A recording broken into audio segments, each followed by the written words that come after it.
So welcome to session 2 of the Gen AI Level Up Tuesdays, where we'll be covering, a deep dive into how you can build AI solutions with Azure AI Foundry. So we're going to do this practically. We're going to have demos on how you actually find the right models for your applications.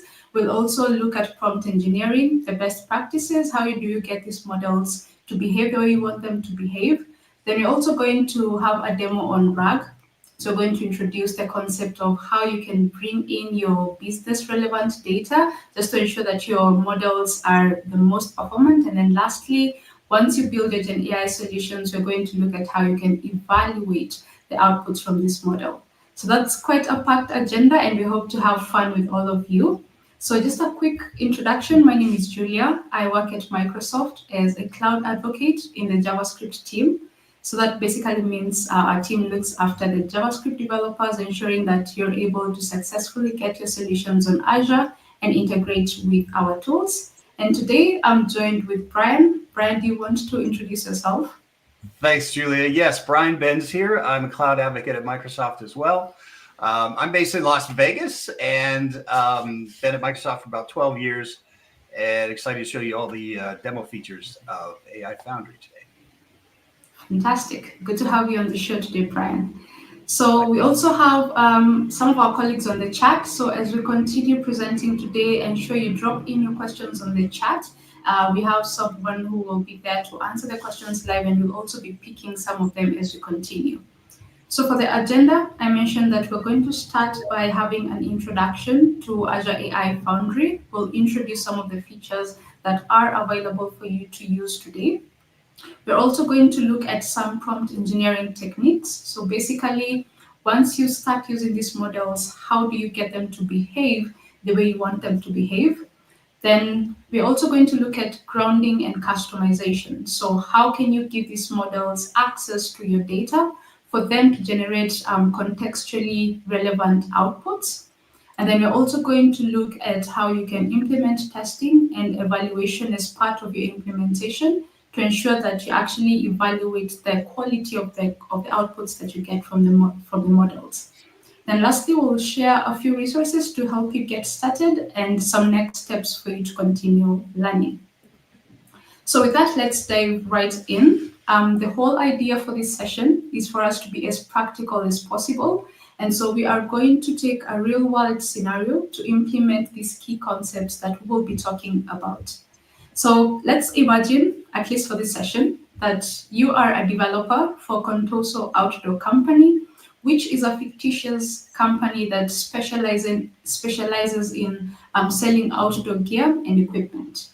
Contoso is working on a new website, and you as a developer has been given the responsibility to generate text copies, so copies of text that will go on the website, as well as some code snippets for the initial prototype of this site. You've been hearing about the powerful capabilities of Gen AI, and you want to see how you can tap into these capabilities to help you deliver this task faster. So for this scenario, we are going to use Azure AI Platform, which provides you with the best-in-class AI foundation models, as well as additional AI services and tools to help you build your AI apps safely and responsibly. So Azure AI brings together different powerful tools and components, and you'll see this shortly. But first, let's just quickly define them. First, we have Azure AI services, which are a set of pre-trained turnkey solutions that are accessible through APIs and allow you to add intelligent capabilities into your applications quickly and easily. Second, we have the Azure Machine Learning platform, which is a platform that provides a comprehensive set of tools to help you design, train, and even manage AI models, giving you tools that will help you through the entire model development lifecycle. And then thirdly, and more importantly, we have tooling around responsible AI to ensure that these AI applications that you're designing are trustworthy by design. And these tools will help you manage ethical, transparent, and accountable solutions. Then at the heart of it all, we have Azure AI Foundry, which is a one-stop shop for you to seamlessly develop and deploy these AI impactful solutions, as well as custom co-pilots that you will be building. So that's quite a lot, but you will see as we break this down in the course of the session. So of all those components we've talked about, this session is going to focus on Azure AI Foundry, and we're going to see how you can quickly put together a prototype using this platform. So as I mentioned earlier, Azure AI Foundry is a unification of Azure AI models. We have models from Azure OpenAI, as well as other open source providers that cut across different tasks and industries. We also have services like Azure AI Search that allow you to bring in your own data. We also have the new Azure AI Agent service, and stick around for a session later on in this series where we'll be focusing more on the agent service. And then we also have content safety and monitoring tooling that is available on AI Foundry. The beauty of this is that AI Foundry also integrates with some of the developer tools that you love using, so the likes of Copilot Studio, Visual Studio Code, and GitHub. And it's also accessible via SDKs that support the top languages for you to start building with them.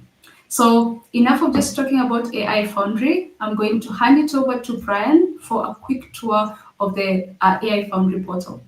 Brian, over to you. Thanks, Julia. Yeah, so I'll show my screen over here for the, we're going to start with the Azure portal, but we do need to switch the screens. There we go. Thank you, Alexia. What you're looking at right now is the Azure portal. It's portal.azure.com if you're not familiar with it. You can get a free trial if you haven't used it before, but basically it's a way of organizing your resources that we have that you're going to be working with on Azure. In this case, what we've got is we've got a resource group. This is a way of grouping all of our resources together that we're going to show in this presentation today. We have several services, and I just want you to bookmark these for now. We're going to come back to them later. We have an AI search, which we're going to use for retrieval augmented generation, or RAG later. We have AI services. We have several models deployed, large language models. So we have those in the AI service. We also have the Azure AI Foundry hub and project. We have a key vault for storing keys securely, so we don't have to pass them around by text or other insecure ways. And then we have a storage account, which we're actually going to store some documents that we're using for retrieval augmented generation as well. All right, so if you notice here, the hub and the project for the AI Foundry, this is what the AI Foundry looks like, and that's at ai.azure.com. Once again, it's tied to your subscription if you have one. If you don't, you can get a free trial. But this is what the overview of a project looks like in Azure AI Foundry. Basically, on the left here, we've got a model catalog, you got playgrounds, services, and I'm going to be diving into some of these throughout this presentation today. I've got, in this case, I can show you different things we have. We have endpoints for our AI services. If I go into my models and endpoints over here, you can actually see all of the models that we have deployed. We have a GPT-4 model deployed, GPT-4o, and we have text embedding Ada 002. We're going to use all of these in our future demos today, but I just want to show you what that looks like. As well, we have the model catalog. And the model catalog is key. So when you're working with large language models, most folks are familiar with ChatGPT, but you might not be familiar with all the other models that are out there. And there's thousands of them. You've heard some of them being highlighted in the news lately. But what we've done at Microsoft is built the model catalog inside of Azure AI Foundry. And we literally have thousands of models. Right now, there's 1,831 models as of this moment. And we have several models that we're highlighting up here, some of the newer stuff. And what can you do with this? So basically, if you go to a place like Hugging Face, huggingface.co, for example, you can see all kinds of open source models there. And you can take those models and download them and run them on your local machines or deploy them to a cloud of your choice. But what we've done is made it easy to build and deploy these models. We have several collections. So we have collections that are curated by us. These are ones that have been vetted and checked. And I mentioned Hugging Face before. There's Hugging Face. That's the big one. 1,595 models right there. So you can choose those. You can pick and choose from different models, different categories for industry. Let's say you want to do something with health and life sciences. I've been hearing a lot about that lately. It's a fascinating topic. You can go in here and you can just choose models for life sciences, etc. We also have capabilities, which are agent and assistant supported. So if you want to run agents or assistants on these models, these are the ones that are best suited for that. And then you have deployment options. So you can actually deploy these to our own serverless platform for your model, or you can use managed compute, which is virtual machines. And then the different tasks you have, if you want to do embedding or speech recognition or text translation, etc., different tasks and things, and then fine tuning tasks. So a lot of these models, you can take a base model and then you can add to it through retrieval augmented generation or tuning.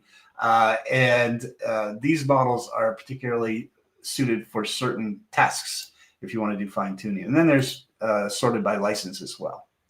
So let's dive into one of these models and see what that looks like. I'll use O3 Mini because it just came out. It's a really good model for doing, I've been using it for Java coding. It's a little bit frustrating at times, but it's actually one of the better ones. They call it a mini model because it's very suited to a specific task. It's not like ChatGPT or OpenAI's general models, where it can do pretty much anything from asking about fish to asking about programming or anything like that. So this one is a mini model. I could deploy it if I want to. I can deploy it to either, it's brand new, so you have to ask for registration. But you can deploy it if you have access. All the other models, most of them don't have to do that. It can tell you the key capabilities of the model, all the details here. You have availability, it gives you the availability in our different regions. We also have benchmarks, and I'll show you some cool benchmarks in a couple of places today. It's a brand new model, so we don't have benchmarks. But existing deployments, I can look at my existing deployments. One of the great things for developers is it has code samples. So deployment options here, you can only do serverless. You can do Python, JavaScript, REST, Java. So I can choose Java. And it gives me some sample code and some things just to get you started. Which SDK do you have? In this case, only the Azure OpenAI SDK. If I look at one of the older models, let's look at Pi 4. I'll show you a little bit more detail. So benchmarks, this is what the benchmarks look like at one of our models that's been on our system for a while. You can see different things that it does, estimated cost, latency, throughput, et cetera, et cetera. And you can deploy this. You have a choice between deploying it to our, I believe you can deploy it to our serverless or managed compute. Yeah. And with the different models. And we actually have a couple of the Azure AI Inference SDK, which is a slightly different SDK you can use. And it gives you info about the models as well. So that's the idea behind, you choose a model, you figure out what you want to do with it, and then you can deploy this model and start working with it immediately. That's one of the cool capabilities of this. Benchmarking I want to show you as well. So you can go over here and compare models. And the nice thing about that is you can choose, I showed you earlier the categories for different tasks.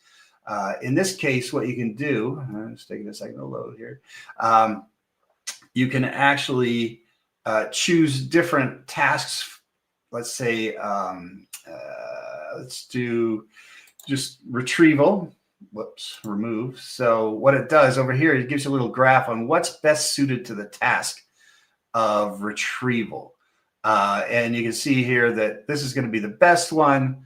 It might have a larger cost, but better suited to the task. So you can just kind of balance out what you're looking for among different models for different needs with our benchmarking. And I'm going to show you how to build your own benchmarks a little bit later in our final presentation as well.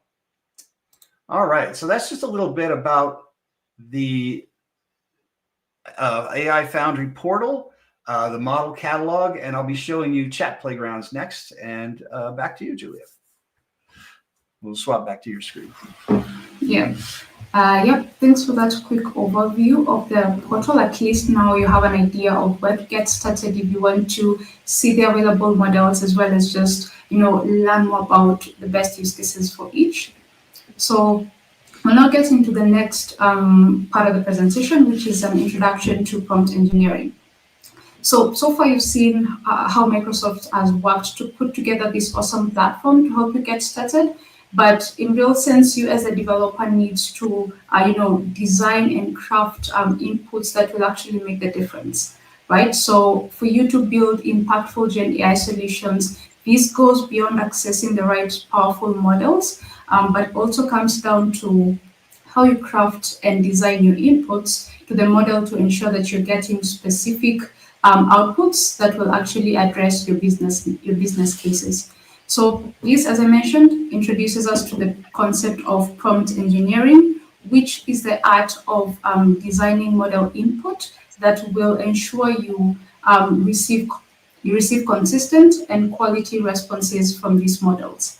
So we won't talk so much about prompt engineering in depth, but I would want to highlight some characteristics of Gen AI models that make prompt engineering an even bigger consideration to have. So first thing is that generative AI models are stochastic. So this means that for the same input, you do not expect the exact same output. And if you attended the session last week, I think Bruno talked about the process of how these models go ahead to select the next likely token to send back. So you can always reference that to see what this actually means. Then the next characteristic to highlight here is that these models can and will fabricate responses. So that means that if these models don't know the answer, or if they don't have enough context to generate the right answer, unless they're instructed otherwise, they will fabricate a response for you. And then thirdly is that these models do not have memory. And I know that when you are engaging with these models, say in a playground, you see as though it's saving your conversation history. But in real sense, that happens because the application that is built on top of this model has been designed to store your previous chat sessions and then just inject that back into the prompt. So that simulates that chat or history persistence. So these are the key considerations to have in mind whenever you are thinking about prompt engineering. So when you're talking about the input that goes into the model, that's what we're calling the prompt. This input basically has two key components or parts. So it has the system message as well as the user message. Those are the two parts. Now, this system message is used to provide the model with additional instructions or additional context. And then the user prompt is basically the input that your user sends into the system. So something to also note here is that the system message is usually the same for a chat session, but then the user message is what keeps iterating and changing as your users continue to interact with the solution. So let's look deeper into these two components. So if we zoom into the system prompt, we have these key parts or key components that are usually, or you'll basically find them in the system prompt. Number one, we have the task. You want to give this model a clear goal, a clear task. So in this case, say you want it to act as an AI agent to do blah, blah, blah. You want to give it a very, very clear task. This is also where you set the tone. Do you want the model to be aggressive? Do you want it to be professional? Do you want it to be, just casual? This is where you set that up. Then this is also where you pass in some safety measures. So think of safety guardrails. This is where you tell the model you don't cover topics like this, and this. And you can also ask the model to decline any requests to generate content that will end up hurting a group of people. Then this is also where you set in some mitigations for any jailbreaks. Excuse me. So this is where you set in some mitigations for any jailbreak attempts. So for instance, you can give this model very explicit instructions for it to not reveal its rules or allow a user to change its rules. And you'll be seeing this in a few minutes. Then in the system message, this is also where you pass in the context. We'll talk more about this, but basically this is where you give it access to some data that it should ground as it gives you a response. And then this is also where you pass in the previous history, as we've talked about, to simulate that chat history persistence. Then on the other side, we have the user prompt. So basically, this includes the question from the user. This includes the instruction. This also includes some primary content. So the user can be asking something like, summarize this email and then pass in the email as a primary content. And then we also have some examples. So this is particularly helpful when you want to have the model give you an output in a very specific format. So you can give it a few examples, and then on top of its own foundational training, it's able to learn from the few examples that you give it. And then this is also where you pass in some cues, so just some prefix to help jumpstart and steer it in the right direction. Now, in addition to these two components, we have some settings or parameters that you also configure to further tune your model. And examples of these are temperature and top P, which in their own different ways are used to control the degree of randomness of the generated output. So for example, the higher the value of the temperature, the more diverse this model will be. And if you set the value of the temperature to be quite low, you will get a more conservative and some often predictable responses. So we see how important prompt engineering is, and so we have some guidance, some best practices for prompt engineering. And the key one is for you to give the model very clear instructions.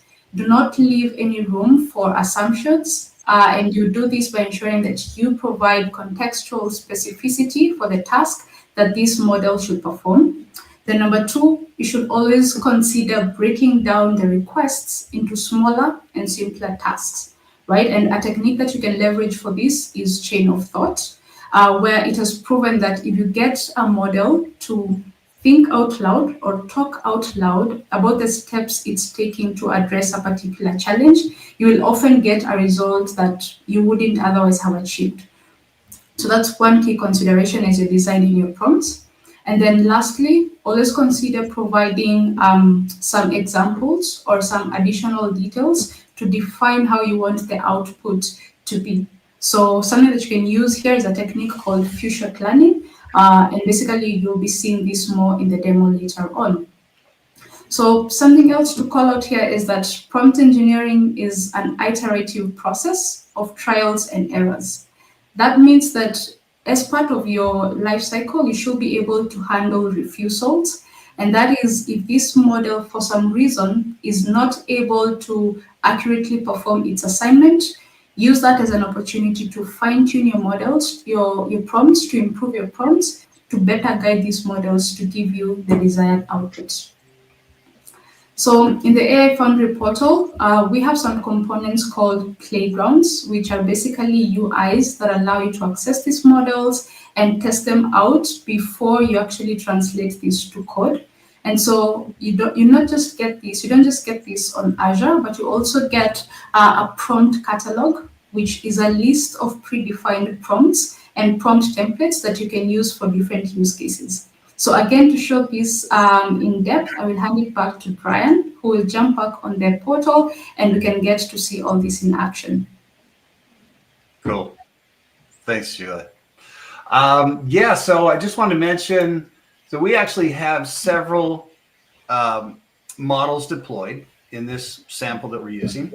Now I can go to the chat playground and over here on playgrounds, and I can choose one of those models. In this case, I'm using GPT-4o, and I've added some system prompts. I saw in the comments some discussion about how you actually add information and keep memory.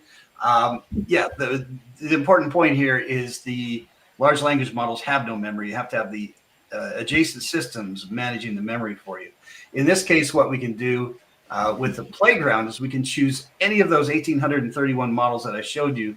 We can deploy them, and then we can add them here into our chat and play around with them iteratively to see if they're going to be suitable to the task.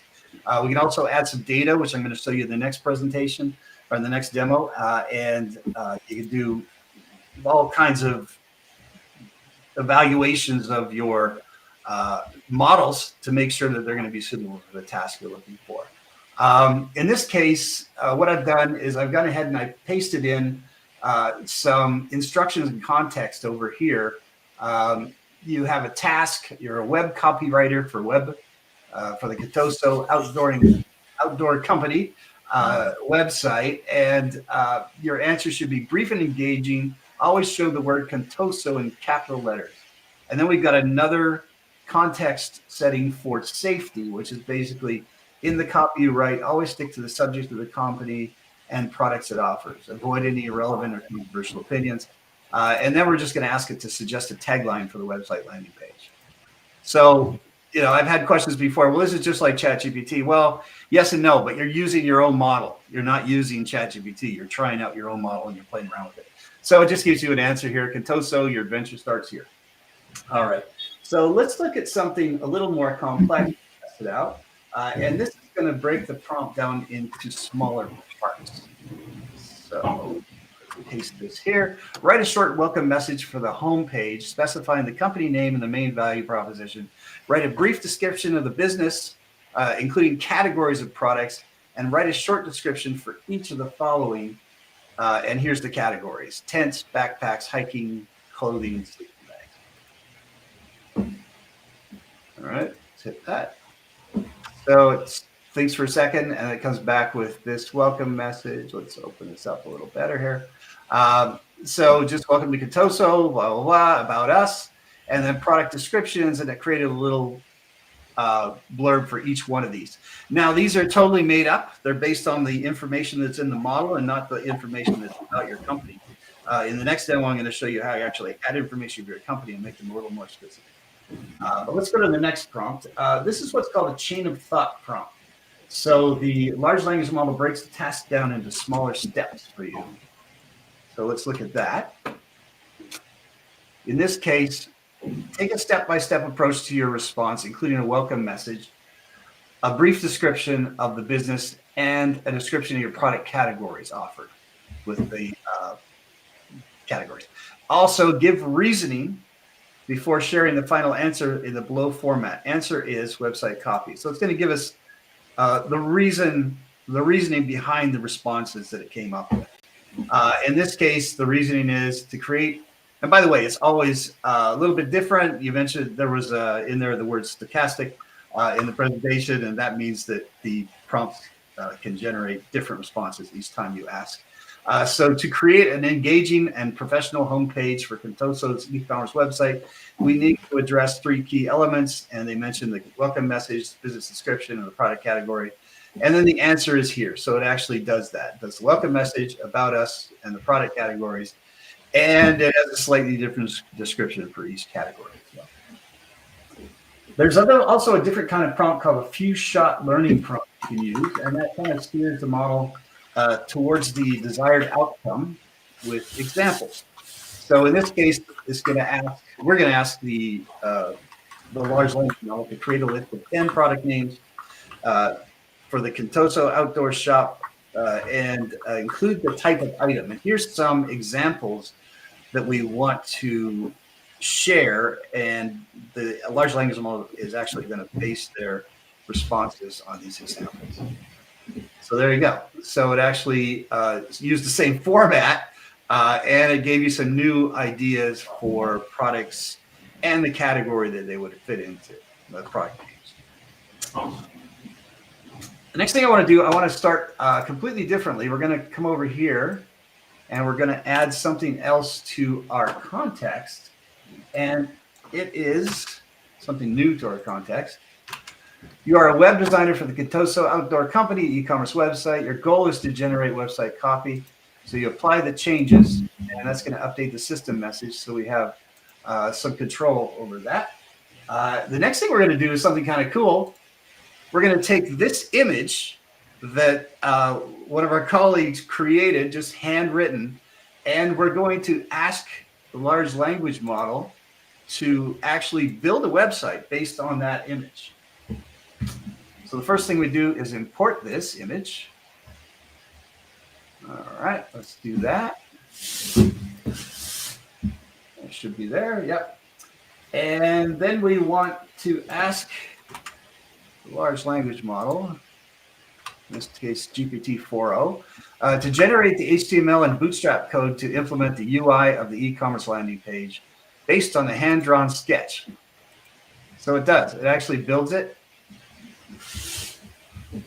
Anyway. Bum, bum, bum. It's taking a second to think about it. Oh, no, there it is. Boy, it's slow today.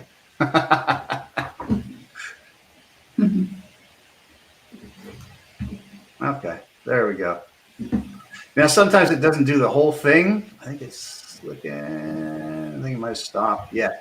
Then you have to say, please continue. It's, please, I spelled it wrong. Okay, but it'll still understand what I'm saying. And it'll actually add more. Let's see. Now, sometimes this gets messy. So in the interest of time, I'm actually just going to open one I already had. Let's see.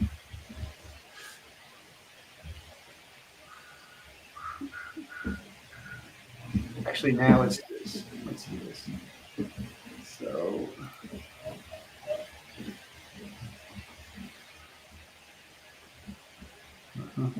just bear with me for a moment here while I find it. There's the file.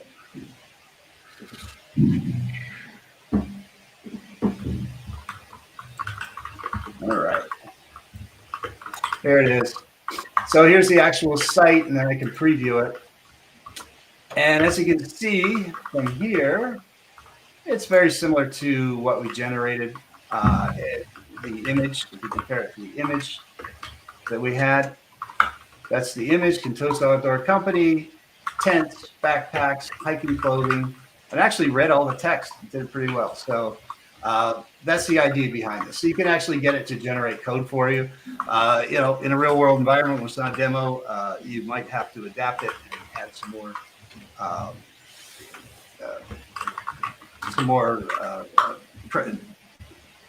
capabilities. What did we say? Sorry. You might have to add some more limits, increase the limits on your large language model to actually get the response back. That's how you do it. Anyway, so that's a little demo of that, and we'll kick it back over to Julia to talk about that. Next up, we're going to be talking about retrieval augmented generation.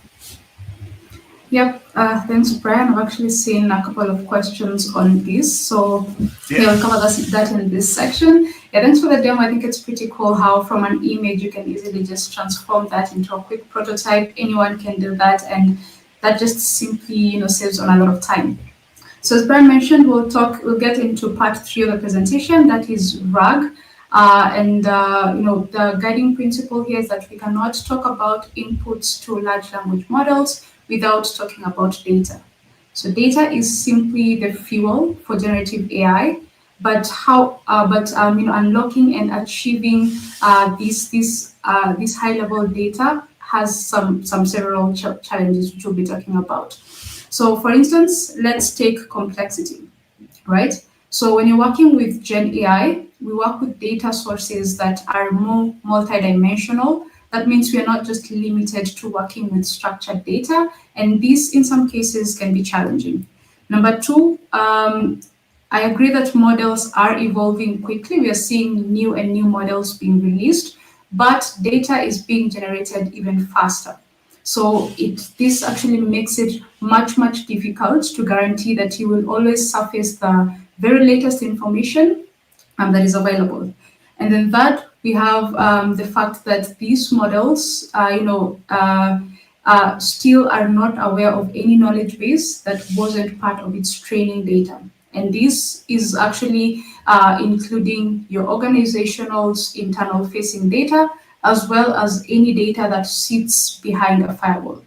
So what differentiates this Gen AI experience from any other experience is the possibility of grounding and customizing your applications, which basically is the ability for you to add in your own data temporarily, or just giving these models access to your data just long enough for it to formulate the right answer for you. And that's what we're going to be seeing in this section. So we talked about the components of a prompt, and one of it was actually the context, right? So you remember when you talked about where you pass in some relevant information to give the model some access to up-to-date information, have it reference that as it generates an output for you. So as we zoom in to that context that we're talking about, a key consideration is that this data or this context that we're passing in needs to be relevant to the user's query. That means it needs to be dynamic, right? And it should also be as short as possible, right? You want to ensure that you're just passing enough information to, one, reduce the amount of tokens that you'll be using, and to also avoid feeding this model too much information. And this has proven to lower the quality of the response that you get. And so this is where a pattern like RAG comes in. And RAG stands for Retrieval Augmented Generation, which is an architectural design pattern that extracts the key parts of a user's query, and then it uses that to retrieve relevant data from your internal data stores. And then it does this in an optimized manner to augment the prompt that hits the model to generate an output that's relevant. So just to break down this process, so a user lands on your application, and then they're able to pass in the initial question as a prompt. This initial question is used to perform a query. So it's used to retrieve the relevant data in your business data. And then whatever comes back as a result of this step is used to actually augment that initial prompt. So at this stage, we have the question from the user as well as the results from the retrieval. And then we pass those two into the model, so the model that you're working with, and basically just have the model answer the user's question based on the provided information. That's the typical workflow of a RAG pattern. So we're going to talk about how we get to implement this, right? And you can already see that, and this goes without saying, that the relationship between your data here plays a very, very critical role to ensure that RAG is being applied effectively. So these are just some of the few best practices that we've seen our customers implementing to make the most out of Gen AI applications. And so we've talked about in the previous slide, so we've talked about these three components: retrieve, augment, and generate. So now let's just zoom into what happens in the retrieval stage. So these are the four techniques that we've seen customers apply. The first one is chunking, right? So this is on the application level. Before you actually now provide your business data or your internal documentation that you want these models to reference, you basically need to split them. So take an instance where you're working with a 10-page PDF. You need to split that data into what we are calling chunks. And you can already see that this needs to be very strategic in that you should have related information ending up in the same chunk. So that's the first step of this process, and that's chunking your data. Then once you chunk it, remember that it's in natural language, so it's in a medium that you and I can understand, but the models, the computer will not be able to understand. So the next step is actually vectorization, which is converting that data into its numerical representation, or what we call vectors. So this step is crucial just to ensure that it's now in a medium in which the model can be able to understand. And number two, because in most Gen AI applications, it's almost not possible, to know what verbiage your users are going to use. So you cannot just rely on search approaches like keyword search. You need to ensure that if you're performing a retrieval, it will also retrieve any information that is semantically similar to what the user is actually querying the system of. And then the third step is indexing, which is basically a step that you take to organize and store your data in a way that will allow efficient retrieval. So just to put this into perspective, imagine a library that has very many books. You come in, and before you get into the books, you first access a catalog of the available books with some descriptive information to help you have an understanding of what books are there and which books are relevant to you. So in that illustration, the catalog is the equivalent of the indexer in this step. And then lastly, once you have performed the retrieval, you'll actually retrieve and you'll get to specify the number of of search results that you want back.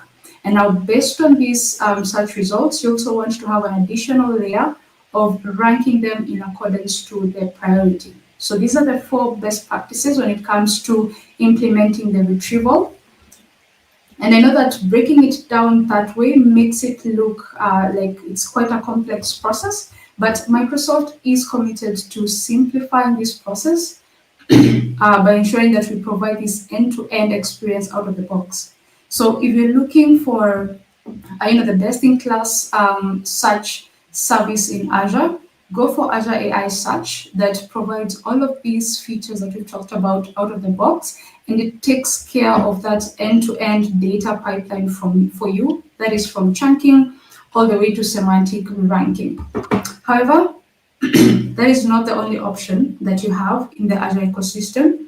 So if you already have your data sitting in a different data service, so it could be sitting on Azure Cosmos DB, could be on PostgreSQL DB, you can keep your data there and then just leverage the built-in vector extensions. So these extensions will basically perform these operations we're talking about, and then you'll be able to perform a vector search on top of your data sitting in their current databases. So with this, you don't have to provision any additional resources. So before we wrap up this session, it's good to note that the bottom line still remains: if you're building on Azure, no matter the option you choose, your data continues to be protected by the most comprehensive enterprise compliance and security controls. So your data remains to be your data, and we don't use that to train any underlying models. Then data is also kept secure, and it remains in the same region that you have selected, reflecting our commitment and Azure's commitment to data security. So the last thing to mention is, at the end of the day, you need a tool that can put all these pieces, all the way from model discoverability to prompt engineering, put all these pieces together in a streamlined experience. And for this, you can leverage Prompty. And just by a quick way of introduction, Prompty is a language agnostic prompt asset class that for formatting and creating prompts and engineering the responses. So it has 3 main components, and you'll see more in this upcoming demo. Prompty has these 3 main components. So it has the specification, which is a standard format that unifies the prompt and how it's supposed to be executed in a single asset.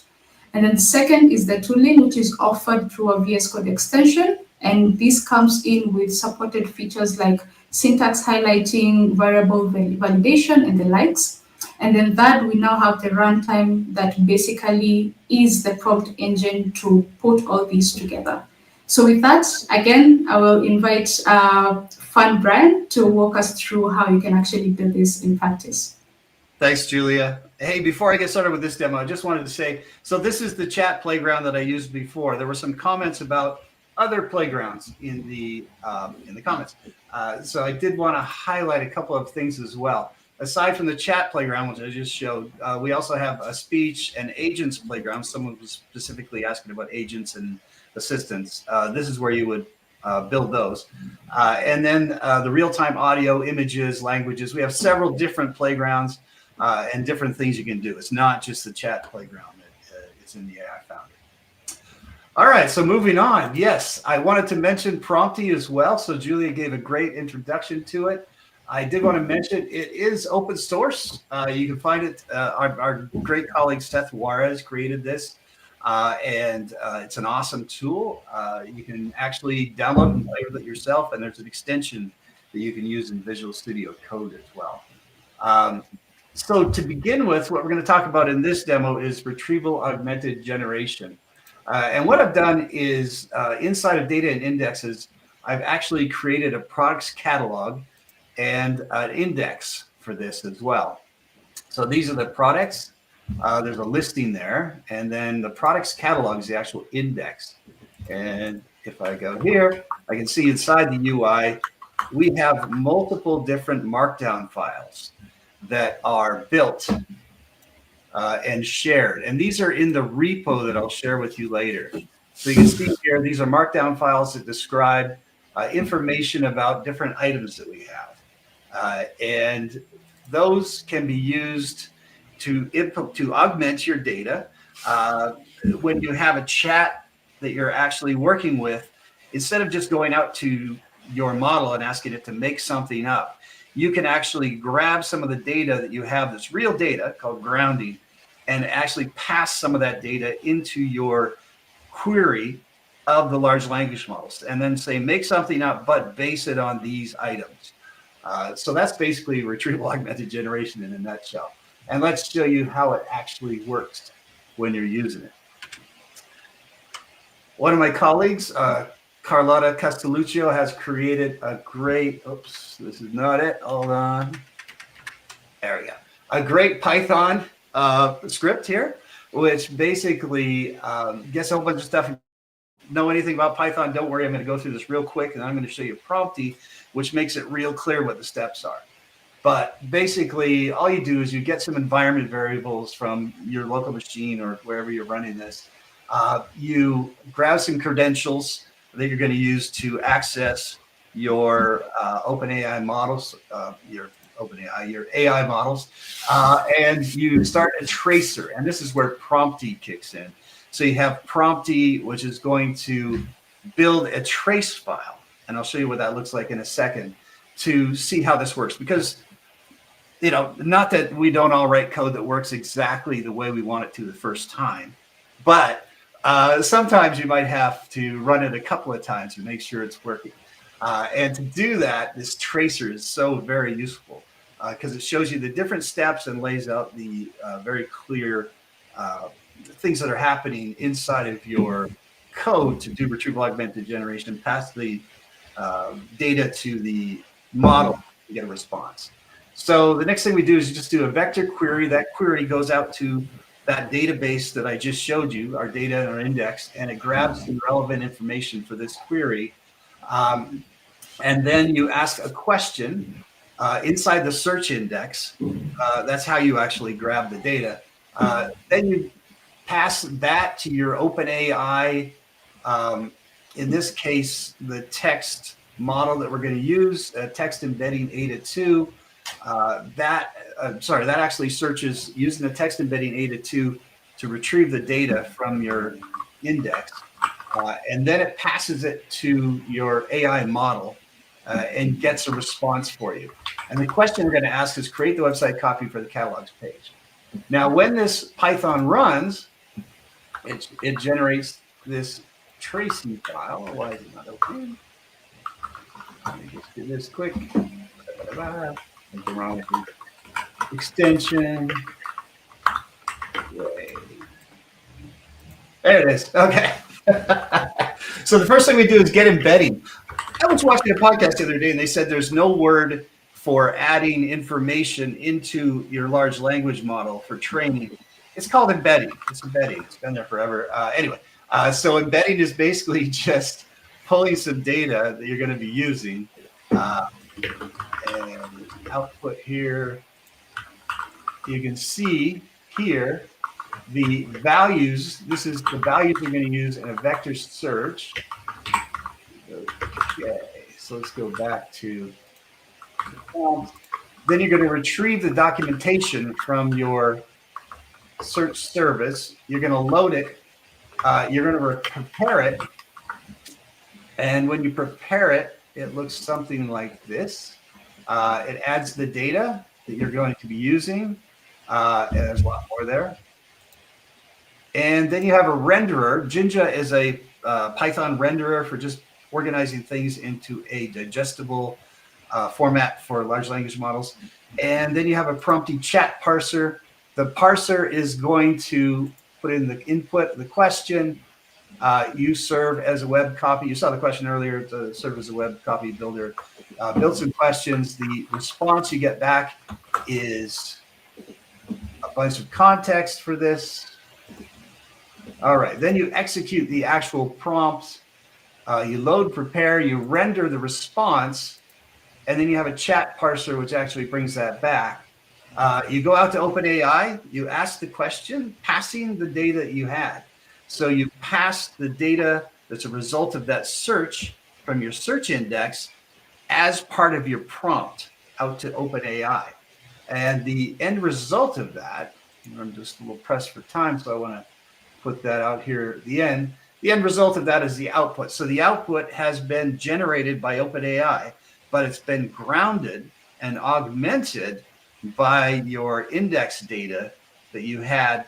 And Prompty is a great way to sort of see that process and trace it. So in this case, everything went well, but if something went wrong, you can figure out where it went wrong and find out what could be fixed. It also gives you timings, so you can tell what parts are taking longer and maybe make a more efficient query as well.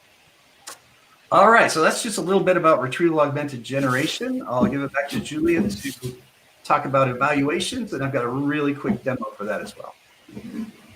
Yeah, thanks, Brian. I know we're just about out of time, so I'm just going to move through the slides real quick and give you enough time to cover this in the demo.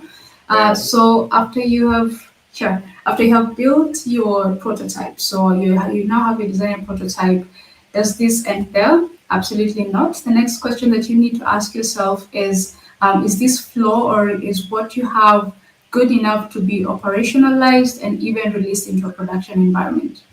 So the answer to this question lies in the evaluation process.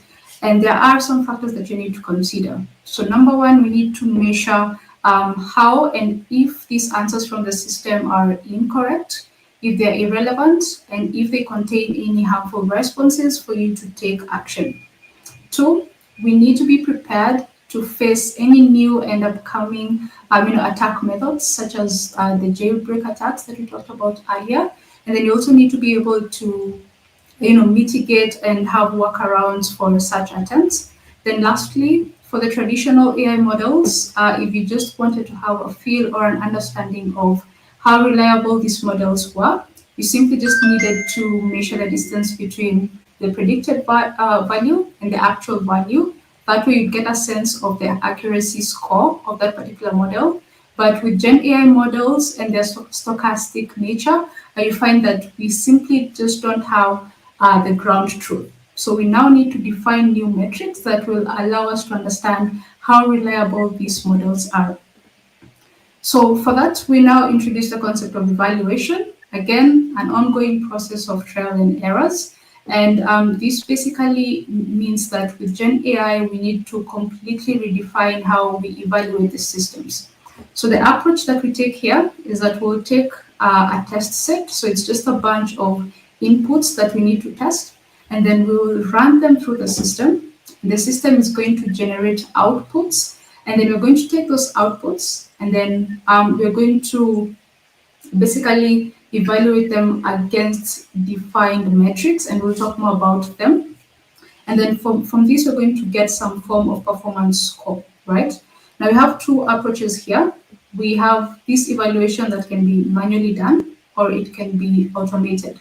If you have a manual evaluation, this means you're having humans come in, inspect the outputs from these models, and then just assign scores for each of these particular outputs. And if you choose to go with the AI assisted approach, this means that you bring in yet another large language model to score the quality of the responses given in the AI system. So if you're working with, like a small use case, you can definitely use the manual evaluation to even, give you some very accurate validation. But this second approach is super useful when you want to scale this evaluation process, right? So we have several key metrics that we use to evaluate our solutions. And we're just going to briefly mention them before I hand it back to Brian. These four are the key ones, but we have a lot more. So first one is groundedness. You want to ensure that the output actually aligns to the provided data or the provided context that you give the model. We also have relevance. So this is basically a measure of the extent to which the responses relate to what the user actually asked in the first place. We have coherence, which is a measure of the flow of the output. Does this flow or does this output resemble human-like language? And then lastly is fluency. This is a measure of the response's conformance to grammatical rules and syntactic structures. So with that, I will just give it back to Brian for the remaining part of the presentation to walk us through how you can do this in practice. Okay, cool. Thank you, Julia. This is going to take just a couple of minutes longer than we have time. I hope that's enough. It takes about 5 minutes, but what we're looking at here is a Jupyter notebook, an interactive Python notebook, IPYNB, a little bit of trivia in case you didn't know. This is inside of a GitHub code space. So I showed you Visual Studio Code before. Now we're using GitHub code spaces just because it's a better environment. My local machine's messed up, so I like to use this instead. The first thing we do is we just get some, once again, we get some environment variables. We pull them in. We're going to use pandas to do some data processing here. Pandas is a Python data processing library. And we've got some test data in a test data set over on the left there. You can see it. It's a JSON-L. And basically, there's just 3 questions in our test data. And what we're doing here is we're actually building an evaluation that we're going to use for benchmarking our large language model with our retrieval augmented generation built in. And it's going to use these criteria for it. So it's actually going to create some website copy, some textual assets, and then draft the website copy for hiking shoes. Next thing it does is it just creates some evaluators to check against the model to see different criteria to see if we're meeting our benchmarks. And it produces some output that we're going to use. Once again, it gets some environment variables, and then we're going to pass the subscription ID to our model. The next thing we do is we import some JSON, and in this case, we're getting some the result and the context of the query. This is the part that takes the longest in the whole process. And once we've got that, we run the designer app against the test data set, and we get some results back, which you'll see in a second here. And it checks against our quality metrics, which were those 3 items above.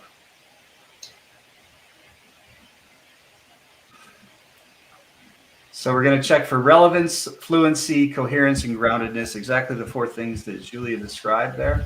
We're going to do a data query. We are going to pass this query, once the response comes in, to our project, our AI Foundry project. It actually generates all of the query, it compares it against an evaluation data set, and it builds a benchmark. So this benchmark is actually really simple. As you'll see in a second, it passes with flying colors every possible test we built because we only have 3 questions and we have a small data set, and the criteria is very limited, basically. So the relevance is, we all got high scores for this. If you see the relevance there of 5, and then it actually builds the URL that you can use to click and look at the AI Foundry. So the idea here behind putting this in the AI Foundry is, what if you don't have access to the Jupyter Notebook to run it and check results? Well, you can actually put those results inside of the AI Foundry, inside evaluation down here. And when you look at them, you can see the scores. So in this case, the relevance, groundedness, coherence, and fluency. Once again, it's a very simple data set. And of course, we pass with flying colors, but you might have thousands of different criteria that you build for your application. And this is your basic life cycle, the application development life cycle. This is your large language model life cycle, where you're actually building something, testing it, and then making sure it's ready before you put it into production. So that's the whole idea behind the benchmark. All right, and I'll kick it back over to Julia to wrap up. All right. Thank you so much, Brian. I definitely see how useful this is, especially for production environment. So, yeah, I know we've done a lot in a very short time. To wrap up, we've just looked at the model discovery experience on the Azure AI Foundry portal. We've also see how you can customize your models using prompt engineering, how you can easily add in your data using the RAG pattern, and we've also seen how you can implement continuous monitoring to inspect the application's behavior and manage any anomalies as soon as possible. So if you'd want to interact with all the resources that we've been presenting today, scan the QR code on the screen, or alternatively just visit the link on the screen. This will take you to a GitHub repo that has all the materials that we've covered today, and this will also be shared on the chat, I believe. And then lastly, just some announcements before we close off.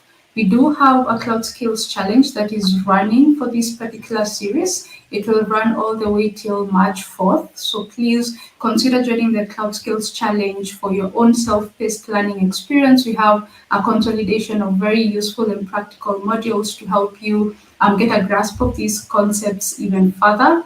And then tomorrow we will have an open Q&A roundtable discussion on Discord. So again, details of these are in the blog that you will access after you scan this second QR code or visit the link on the screen. So tomorrow we won't have any presentation. It will just be live Q&A to tackle some of the questions that we've seen come in and any new questions that you may have. Thank you so much, Carlota, for responding to the questions in the chat. Thank you, Brian. It was amazing co-presenting with you. And Alexa, thank you so much for hosting us. Thank you. Yeah, we'll see everyone. It's 8 a.m. Pacific time tomorrow, whatever your local time zone is, but we'll see you tomorrow for the Q&A. Absolutely. See you tomorrow. All details are on the blog. Thank you. Thanks, everybody.